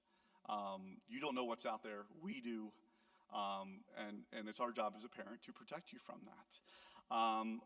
Even at 15 years old, the girls still don't understand that, but it's okay. I'm okay with that. I would not just give my daughter's keys to a car without sitting down and teaching them how to drive, and say, hey, go to Maplehoff's on these crazy back roads. I wouldn't let her do that on their own. So, we want to walk with them through that. And another thing that we do, Sarah my wife is notorious for this, is she does spot checks. She'll just walk by and say, Ryan, I need to see your phone. And, she'll just sit down with Ryan, and she'll scroll through text messages. She'll scroll through whatever apps that we are not sure what they are, because you get bombarded with apps approvals. At some point as a parent, you're just like, yes, just, for the 5th app this day, because kids love apps. So, we'll do spot checks. And that's okay to do. It's like, hey, is your room cleaned? And you go in and you check the room. So sit down with your kids and go through their phone, go through their text messages, go through their call logs, but have a discussion with them. And at first, Ryan and Reagan were totally opposed to it, but now, they expect it. Mom's doing a spot check, and they kind of warn each other. But yeah, it's healthy. Yeah, I feel like you answer pretty much all the questions that I wanted to say. But I guess just to top off with what you guys were saying is just be relational with them, just to be real and just say, you know what, I'm learning also with all this, and I just need wisdom every day in these areas because I'm not sure always how to do this. But yeah, just to be very relational is, I think, the most important key is to invite your kids in all conversations about technology. Yeah, again, it's very similar. You just having conversations and just being, allowing them to help set the guidelines or feel like they have a voice in helping to set the guidelines is really important, because they are often or sometimes more strict than even we would have been. Don't tell them that, no. But yeah, so it's, just having them be a part of the conversation is important. So, but yeah, I would say a lot of similar things also. Yes, that's great. Thank you, panelists. I think something I heard, I was listening to Protect Young Eyes hour-long, or it was like a 45-minute lecture that he was giving, or a conversation somewhere, and he said, a rule that they help to make is a rule that they'll be more likely to keep. So I have these scarring memories of a friend that I grew up with who actually attended this church, and I didn't attend this church with my parents, and his parents were very freaked out about a lot of different things that we had access to as kids. Like, for us, it wasn't Instagram and TikTok. It was like Yu-Gi-Oh! And like Pokemon cards and stuff like that, right? And there's lots of ways to handle that stuff. But one thing I can remember when it came to technology, especially to video games, was that his parents had a very heavy-handed approach when he would cross a boundary, when something would go wrong. It would be like this, like, we're in charge, our way or the highway kind of attitude. And I think what all of them are saying is, if there's your phone, your kid's phone, as long as they're under, in your house, is not it doesn't, just because it's a phone doesn't make it a private area of their life, right? Like, there's no area of your kid's life that should be just 100% private and you don't have access to it. So it's not that. It's not that we try to be their best friend and just be like, oh, it's fine, whatever. But I think it's important that we take, like Rosetta and Yvonne both said, a relational approach to these issues where we're saying, hey, can we sit down and have a conversation? I'm learning a lot about what's going on and what you have access to, and I didn't know before, and I'm gonna need to have access to this area of your life. Now, can we have a conversation about that? What does that look like? Hey, and does that make sense? As opposed to, I just found out that there's porn on Twitter, and I'm taking your phone, right?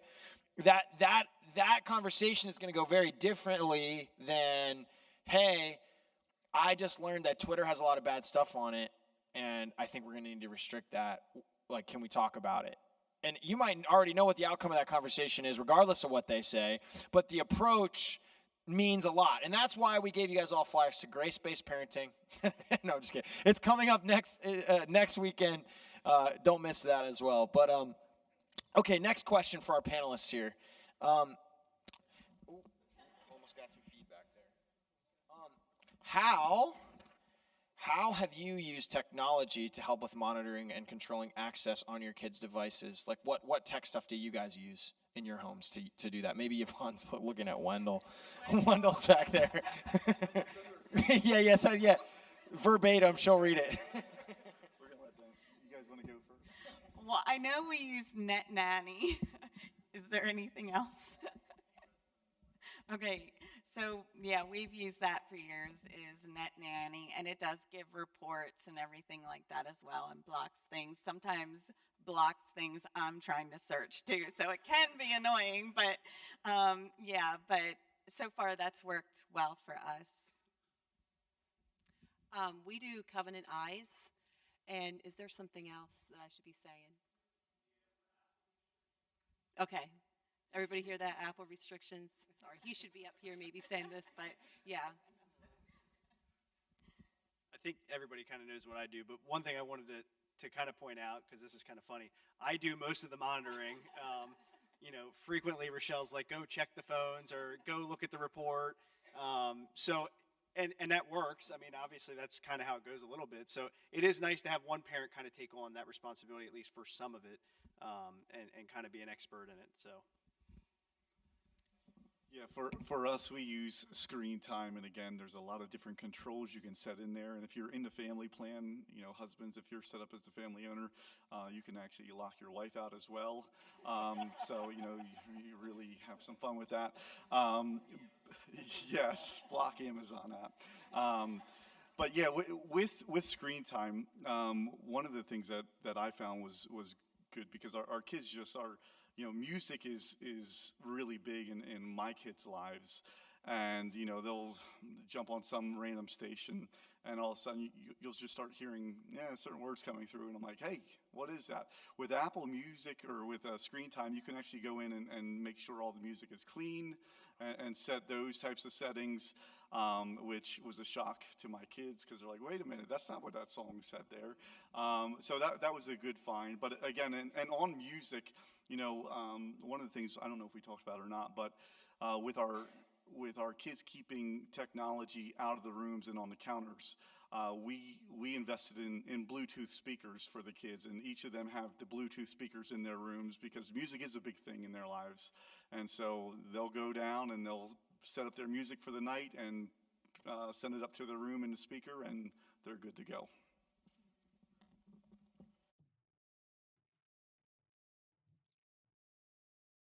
All right, do we have any audience questions? I'll come find you with the microphone. I'll give you like 10 or so seconds just to think about.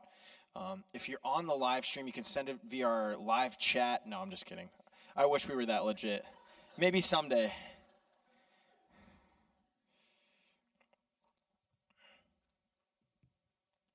Anyone raise your hand if you have a question? Okay, coming back.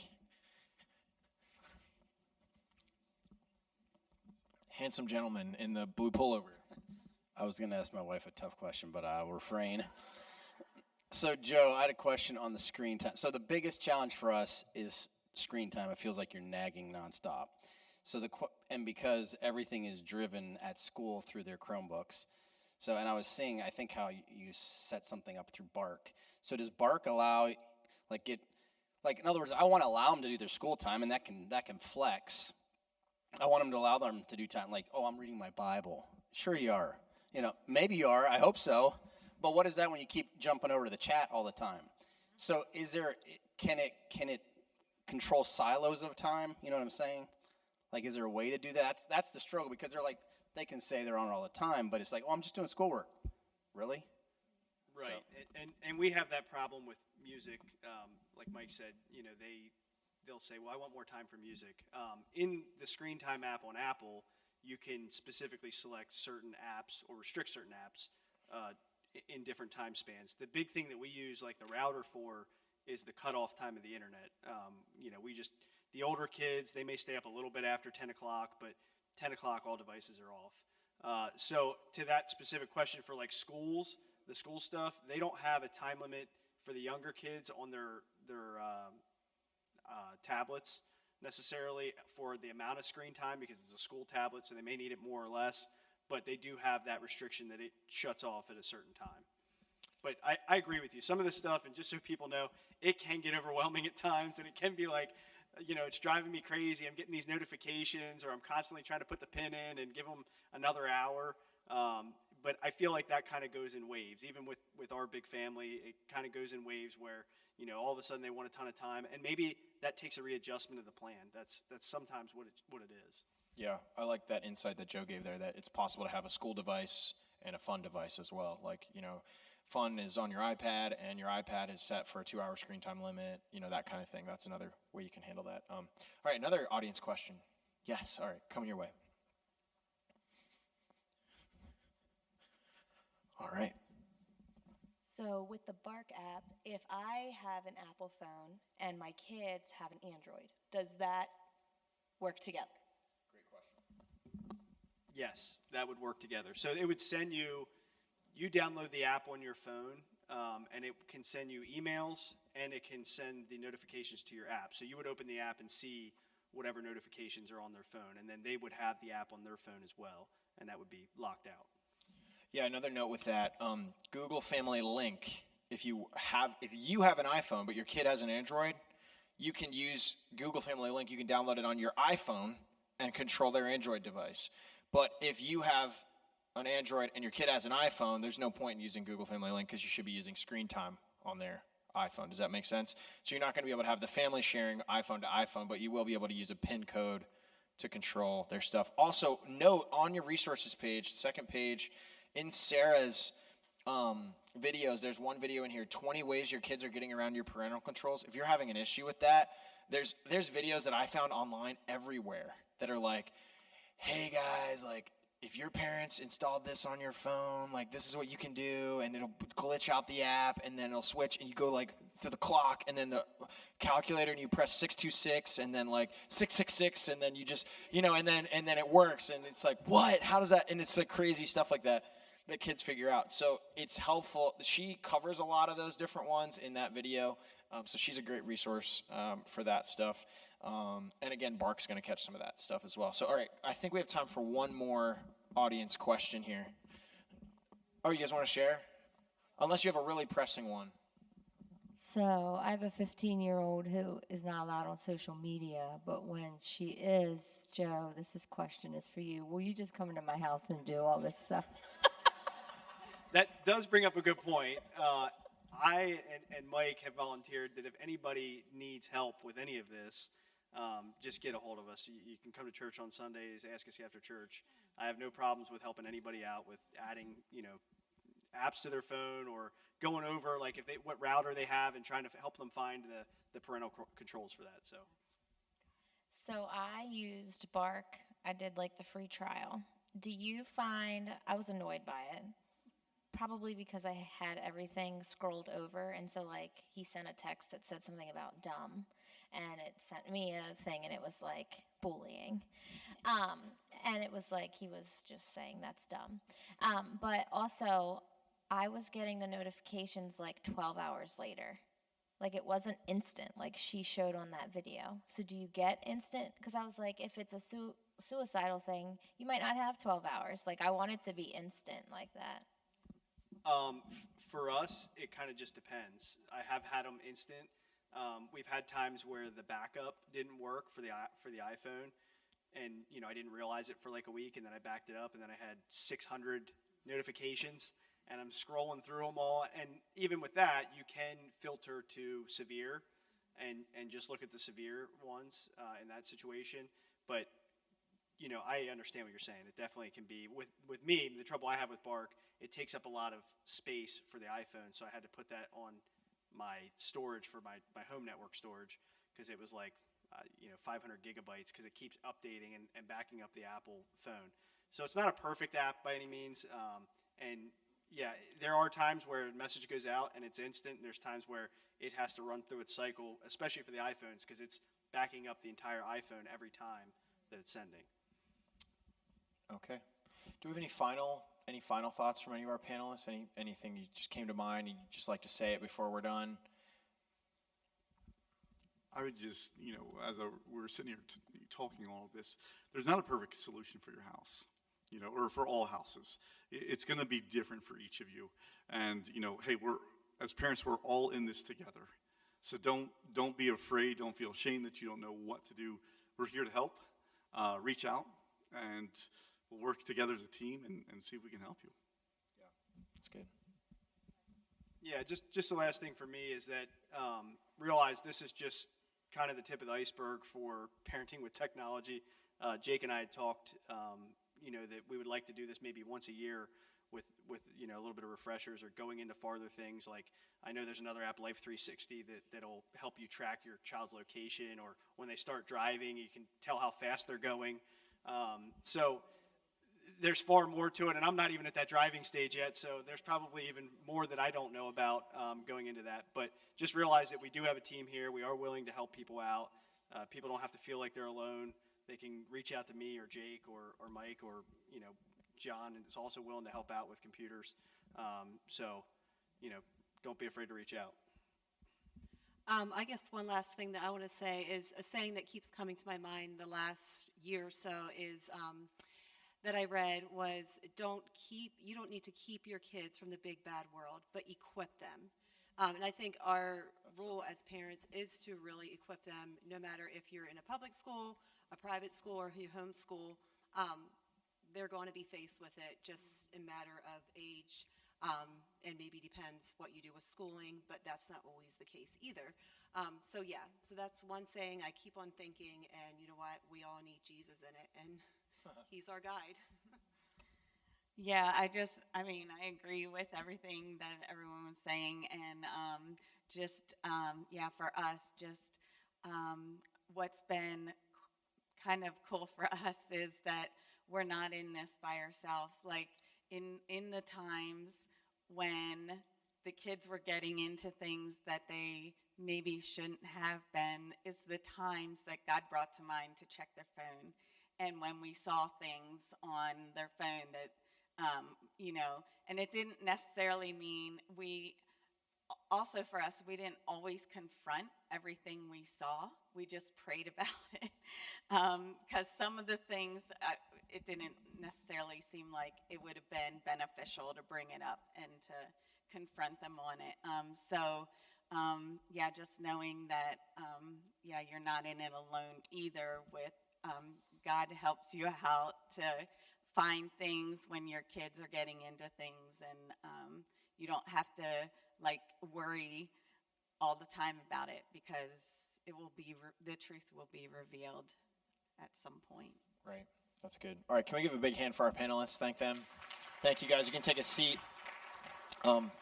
Just a couple closing remarks here. All of us, I have a feeling historically that we're going to look back on these few decades where the interconnected social media world kind of happened, and people are going to look back on these decades that we're living through and go, oh my gosh, we had no idea what kind of effects this was having on people. And our world is going to change, I think, in this way majorly in the next few decades. So we're all a part of this experiment that humanity is doing with social media and with the online world, and we're in it together, like they said. And I was talking to Wendell about this right before, about what we were going to say tonight. And the important thing is, like Joe said, you're not going to do this perfectly. You're not going to get everything right. Your kids, just like all of you, you had rebellion in your heart somewhere. You had sin in your heart somewhere. Your desires got pulled after something in your life at some point. And it's not a matter, just like Yvonne said, of putting walls around our kids where they're never, ever going to encounter something. But it's a matter of, what do we do when our kids encounter those things? How do we walk with them? How do we walk through those experiences and teach them how to relate to technology in a healthy way? And that's a good chance for us to look inside of ourselves and ask ourselves if we're relating to technology in a healthy way, and we can welcome them on that journey with us. So we want to let you know that there's a couple of guys who said, hey, I really want to be engaged with this. So if there's any parents who need help, Joe said that. So Joe, if you want to reach out to Joe. If you want to reach out to Mike, Mike is like a cybersecurity genius. So he'll put your firewall up for you. No, maybe I'm not volunteering him for that. And John Petro as well, who's running sound for us tonight. Can we give it up for John? He always serves so faithfully. He set up our live stream tonight as well. He's also available if you need any help getting these things working. Please, I would encourage you, though, we've provided you a ton of links to tutorial videos that are very straightforward in the resources. So try it yourself. Use the resources we've given you. But if you need extra help, then come reach out to one of these guys. So thank you guys so much for coming out. You should receive an email with these resources in the next couple days from me. And we'll be here if you have any questions. Can I just take a minute and pray, and we'll just close this out. So Lord, I just thank you so much for an opening of this conversation here at Encounter Church. And Lord, I just pray, God, that this resource would just bear a lot of fruit in our families. God, I pray that you would just cause you would just protect our kids, that you would guard them, Lord, and that you would give each person here wisdom. Lord, anybody who's feeling any anxiety, any fear right now, Lord, I pray that you would just give them confidence, give them comfort right now, that you're the good shepherd, Lord. You shepherded all of us here towards your grace, Lord, towards freedom in you. And Lord, you're going to shepherd our kids as well. So we trust you with them, God, and we ask you for your protection, for your hedge, for your wall around their lives in Jesus' name, and that you'd teach us how to have those relational conversations so that we can have that real trust, so that when that wall maybe gets transgressed or broken down, there's an open door for us to step in and to provide the care that's needed. So Lord, we thank you for that. We thank you for this night in Jesus' name. Amen. Amen. Well, thank you guys so much for coming out. There is some coffee left over that Barb brewed up for us, so if you want to grab some of that on your way out, please feel free. And we are going to also provide you guys with the link to this, so please share this resource with people that you know who might need this. If someone's talking to you about it, I'm sure you guys can help get the word out about what we've provided here tonight. So, thank you guys so much. Have a great night.